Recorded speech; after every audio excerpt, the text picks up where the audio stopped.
বৃষ্টির দিনগুলোতে বিকেলবেলা হলেই আমার এটা ওটা খেতে ইচ্ছে করে, আর একদিন তো টানা বৃষ্টি হয়েই চলেছে। তাই সেদিনও ইচ্ছে করছিল যে বিকেলবেলা একটু গরম গরম ফিশ ফ্রাই খাবো।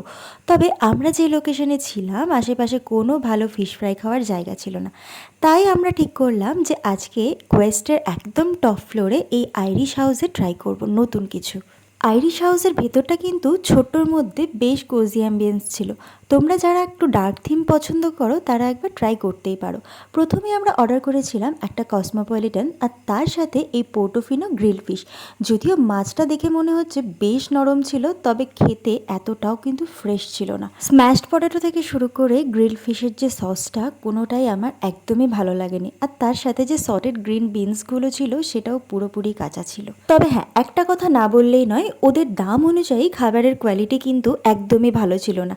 এই পোর্টোফিনো গ্রিলড ফিশে যে পরিমাণ দাম চার্জ করে ওরা বাসা মাছ সার্ভ করেছিল, সেই দামে কিন্তু যে কোনো রেস্টুরেন্ট অনেক ভালো ভেটকি মাছ সার্ভ করে। দেখো, একটা খাবারই এত বাজে অভিজ্ঞতা হয়েছিল যে পরে আর কিছু অর্ডার করার দুঃসাহস আমি আর দেখাইনি। তবে হ্যাঁ, আমি কিন্তু নেক্সট টাইম আর এখানে ভিজিট করব না।